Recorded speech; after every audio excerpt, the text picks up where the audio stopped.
Taylor Burks, Yes. Waterman, Yes. Williams, Yes. Turner, Yes. Miller, Yes. Petola, Yes. Transky. Yes. 7 yeas, no nays. Okay, motion passes. Which brings us to item number 8. Mr. Clerk, you have a letter that was sent to Matt Gibbs. I would ask that you read that and then sent from Matt Gibbs, and then read the city council resolution.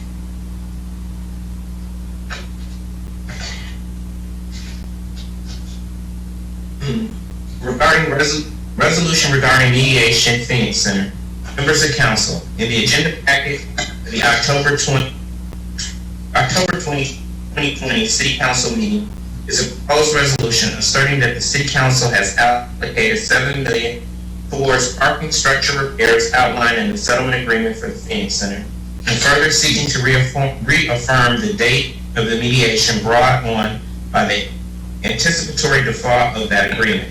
The City Council has been consistent as to the status of both mediation and the potential application of the funds set aside by council from the city's fund balance. Presentations throughout May, June, and July of this year set forth the anticipated and estimated cost of the parking structure repairs at the Phoenix Center and what repairs could be completed using set-aside funds.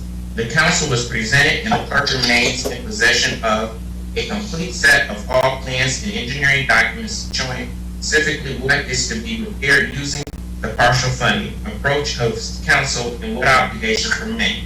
Bids to apply the $7 million allocation were presented to council in July and rejected by council in August. At that time, council was advised that mediation would recommence during the last week of October 2020, as the city would not be able to meet the November 1, 2020 deadline in the settlement agreement. Mediation is scheduled to recommence on October 28, 2020, under the direction of Judge Rosen. And the council will be kept informed of any progress or proposed resolutions through its regular practice of closed sessions.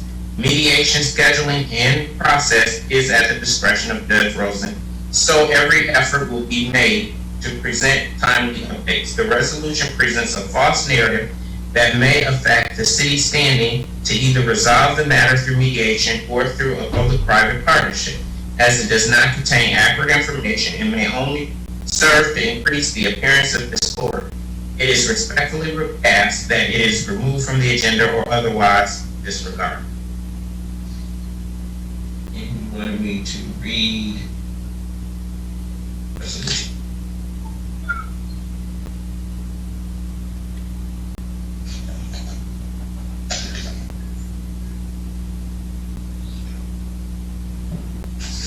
Resolution 8, resolution for Phoenix Center mediation date. Whereas the emergency manager, seeking to cut costs, sought to demolish the Phoenix Center, which triggered a lawsuit with Ottawa Towers, and whereas the city's legal department, after several unsuccessful appeals, advised the Pontiac City Council to enter into a settlement agreement with Ottawa Towers, and whereas the city of Pontiac entered into a settlement agreement with Ottawa Tower 2 LLC in the North Bay Drywall Incorporated Profit Sharing Plan and Trust on November 1, 2018.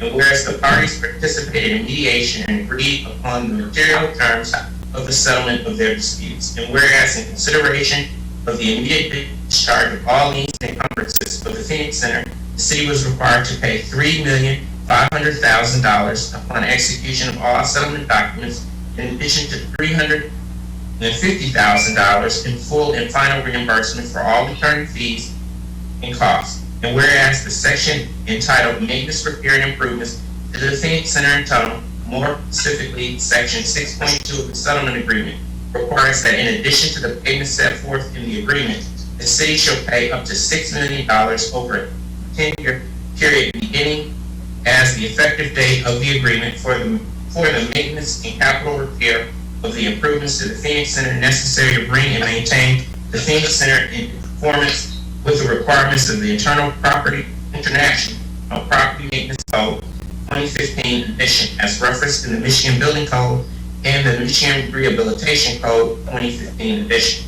Whereas on April 28th, 2020, the Pontiac City Council, in an effort to comply with the settlement agreement, as well as being good stewards and overseers of the funds of the city, passed a resolution for a budget amendment requiring that $7 million be taken from the General Fund 101 and allocated to the Phoenix Center 585-564-974.035 for parking structure repairs. Subsequently, the council further provided that these funds be secured in the 2020-2021 fiscal year's budget. Whereas to date, there have been no repairs made to the Phoenix Center, and the executive has indicated to the council that the city will be going back to mediation. Now therefore be resolved, the Pontiac City Council, on behalf of the citizens of Pontiac, requests that the mediation date, time, and location be provided to the Pontiac City Council during the council meeting on Tuesday, October 20th, 2020.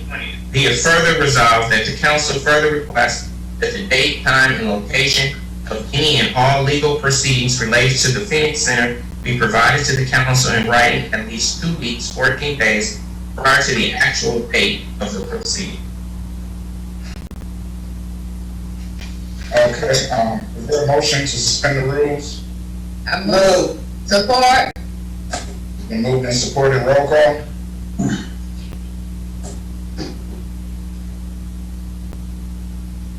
Waterman, Yes.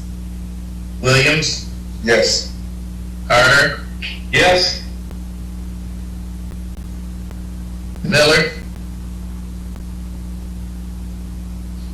Yes. Petola. Yes.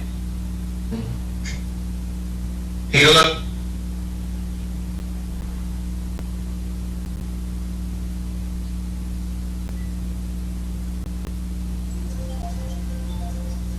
Petola. Yeah, I don't see her on screen. Okay. Shramsky. Yes. Taylor Burks. Yes. 6 yeas, no nays, Mr. President. Hold on, Peter's just coming back in, so, can you read the vote? This is in the rules, Councilwoman Peter. Right. Petola. Yes. 7 yeas, no nays, Mr. President. I got kicked out. Sorry about that. Okay, now we need a motion to vote on Zoom board item number 8. Move. Support. Remove, any discussion? Yes, Mr. President, if I might, as it relates to this, I feel the council and the citizens have an absolute right to know where and when all court dates are to occur. The settlement agreement did not involve council member. The mayor just went on TV saying that the city may go into receivership again, and administration by Mr. Gibbs had the nerve to ask us to take our resolution off the agenda because it may give appearance of discord and it presents a false narrative that affects the city's standards to either resolve or settle the matter through mediation. I find that disheartening when our mayor just went on TV, Fox 2, 5 o'clock, to give whatever, an interview. So I find that to be, I can't say what I want to say, but okay. Horrible.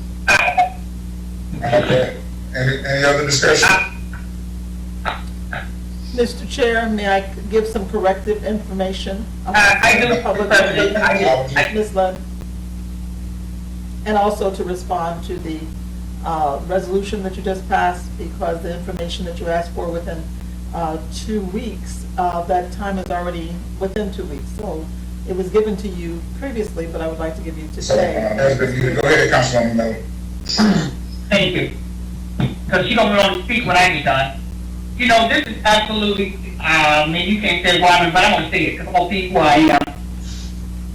It is very disheartening, very sad to see that our mayor went on to say the city is going into receivership. But she failed to tell us that she's the reason that we're going there. She failed to tell them that she went on with a lawsuit for the last 3 or 4 years. She failed to tell them that she even brought many things before this council, and she wouldn't try to work with us in no way, in any form. So, Mayor, you want to start going on Channel 2? Don't have to start going on 47 to someone that listen to us what's really happening to this city. You are the reason if this city go into default. You are the reason. You're trying to make yourself look good. And that's another thing. You keep berating them. The ministers in the city keep berating this council. There's more than one side to a story to keep up. I can speak for myself, and I can say I haven't seen any council members been on any TV show, been on Facebook, berating them. Well, I go on with everybody, and I don't do it. I don't do that. That's not how you negotiate. And to get on TV and Channel 2 and berate us, guess what, Mayor? You're the CEO of the city. If it goes down the city, you was the CEO. You took it down there. This is Councilwoman Miller speaking. We worked on this for 2 years hard, and we didn't have to be here. Oh, God, I hope. And the state will kind of deserve better, much better. Last time I had to do with the budget and all kinds of stuff, so I hate to stay on there the whole thing, and it lasted, I want to say it was like 3. Mute yourself if you're not Who speaking. is that? I just admitted that. I have no, they share this link with countless people. So But, you just Councilwoman? It's absolutely sad. This is the most disgusting thing I've seen in a leader in my life. See, they're planning to deserve better than this. You don't negotiate with the public, you negotiate with the council. Okay, Mr. President, yes. Councilwoman Sherman. I think all the council wants is to know what negotiations are going on, what court dates are going on, and I think it's reasonable for us to ask that. And I also want to point out, we do have proposals on the table. You do not know whether we may or may not pick one of them. Thank you. Okay, thank you, Councilwoman Sherman. Anybody else from the council, and then, Madam, if you could mute from the council, please, because I'm just trying to follow along and read my agenda at the same time. So, Mr. President? yeah, go ahead, Pro Tem, and then Madam Mayor, and then I'll. All right, I'll be brief. I did email a document just now, since I'm on my phone, to the clerk and yourself, because inside that was not mentioned was a document from the Court of Appeals that we have failed to talk about. It was March 15, 2016. It was case number 324548 at Oakland County Court, LC number 2014-139761CC. Because it does speak on that the city tried to take the lien from Ottawa Tower. I understand what the resolution said, but inside the court document, the city tried to destroy the lien of the $1 million+ that the city owed to Ottawa Towers. And it needs to be entered into so that the public knows exactly what happened. Thank you, sir. The council president received a copy, and so does the clerk. Okay, Mr. Clerk, if you could email that out to everybody when you get a chance, that would be great. Madam Mayor, if you unmute yourself. Yes, I am speaking to a couple of things that were said. You That have to unmute yourself, Madam Mayor. Can You're they still hear talking, but you have to unmute yourself. Or somebody who's working with you have to unmute yourself. I'm speaking. We have technology that they thought they had worked out here. Can you hear me now? They can't hear me? Okay. Apparently you can hear me, so we're just working with the technology here. Two things I want to make sure that the public is aware of so that they're not giving misinformation. Number one, in terms of informing the council and the public what the mediation date is, we had told you that several weeks ago. It is in the letter that Attorney Gibb wrote you. But the date is October 28th. And that is led by Judge Rosen, most likely to be in his office. He has not given a time for that. We'd be happy to tell you about that. It's Judge Rosen who does declare as the mediator. He has control of that process. The default date is November 1st, And we wanted to forestall that absolute default because the city has not moved forward on the terms of the settlement agreement that the city council signed off on in November of 2018. We have 2 years to do that. Now, Fox 2 came to me because one of the people that you have asked us to negotiate with, as we're looking for other alternatives to keep from going into default, and that is something that came from this real estate subcommittee and was also enforced by the rest of the council, to say that you wanted the administration to proceed ahead with negotiations with some of the offers that you had, including the one that you brought to city council some weeks ago with Mr. Stevens himself.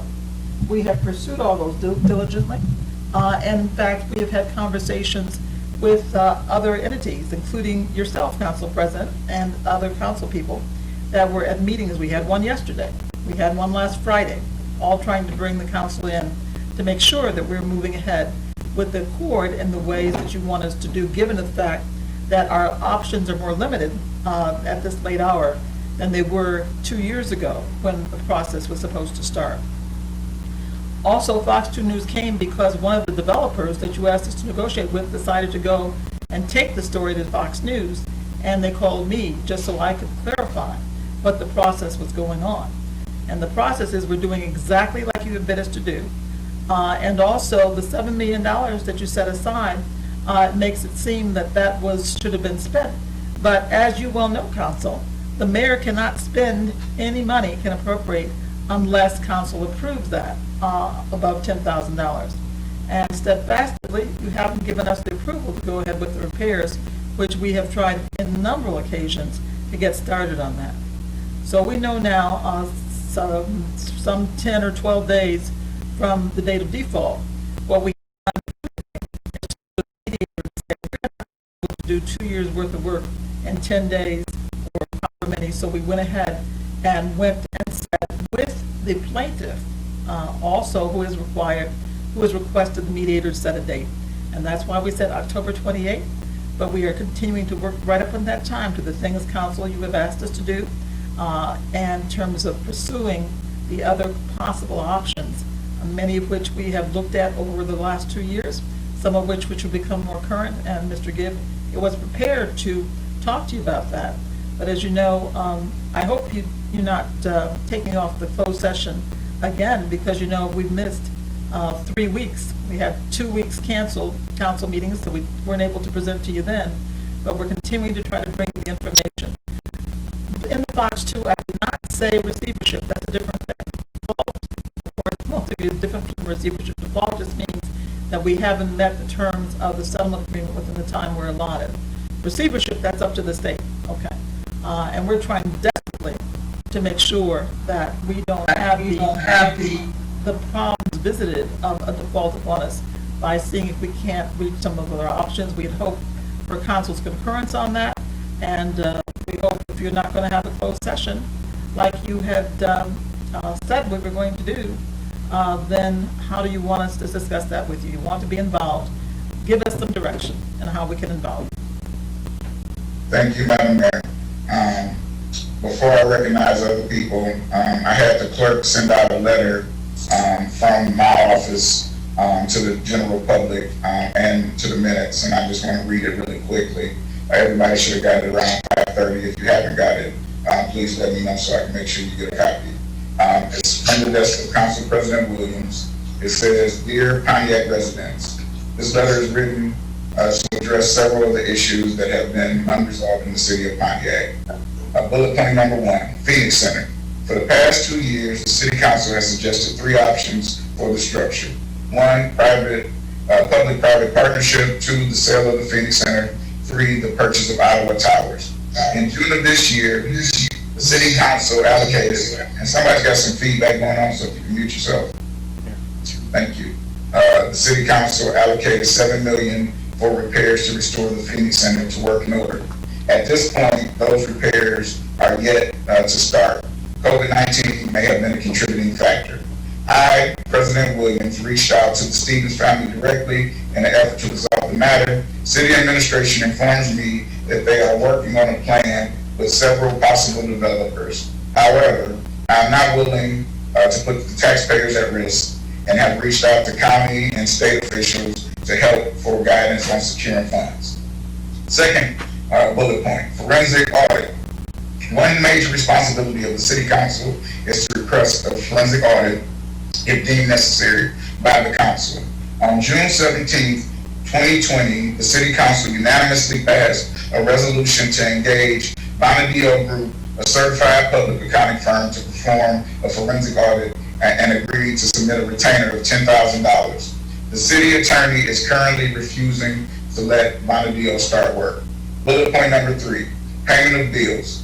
Outstanding invoices from both the Parliamentarian and Clark Hill PLC, total costs to $60,000, and some invoices date back to 2019 have not been paid, hampering the council's ability to carry out duties of the legislative branch of government. I've researched since 1982. No council has been impeded from spending or paying for services to carry out the work of the citizens. I've attached resolutions to add documentation for these claims I have made. However, I want you to know, as a citizen, despite these obstacles, the city council is working hard every day to fulfill the commitment we made when we took the oath of office. Council President Williams. And then there's a disclaimer at the bottom. These views are solely the views of President Williams. Any use, copy, dissemination without the express written consent of Kermit Williams is prohibited. So I just wanted to put that out there so we can have something in the record about where we are publicly, and those are my thoughts. No other council person chipped in on that. That was coming strictly from my desk. I just wanted people to know that. And then Attorney Strucker. I just wanted to just say briefly, usually with my experience of court dates and any judge, I don't dispute that Judge Rosen is handling his schedule. However, as the mayor indicated, if in fact they've known about this mediation date for quite some time, which if you go to Attorney Gibbs' letter, that letter was written today and not 2 weeks ago. You did not have the date 2 weeks ago. I am not believing that Judge Rosen does not have a time set. That just is unfathomable to me. Obviously, when you get well, I don't think that it's it's in the best interest for the council as well as the citizens to be able to have these court dates, times, and locations. And quite frankly, I believe that at least one member of council should attend the mediation. And so therefore to ask for future court dates in advance, they're given typically at least 3 weeks, at least 2 weeks in advance. So there's never any last minute issuing of court dates and times. So that is so not true. So again, I don't think that this is something that council should not be privy to. You have the absolute right to have this information. If you're a client, the city attorney, they represent the council of the city, and you are the decision makers. The executive, the mayor has the right to veto, but overall, you have to actually pass the resolution on accepting any type of agreement. So therefore, you need to have some form of input. You guys did not have any input in that settlement agreement. The only thing you did was sign off on it. That's it. Thank you. Mr. President, thank you very much. Okay, we got a motion on the floor, so we're gonna, I'm gonna call for the roll call. To give the truth to the residents. Roll call. Williams, Yes. Carter, Yes. Miller,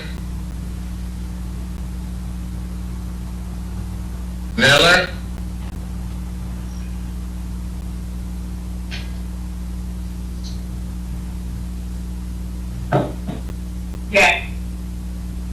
Piela, Yes. Shramsky, Yes. Taylor Burks, Yes. Waterman. Yes. 7 yeas, no nays, Mr. President.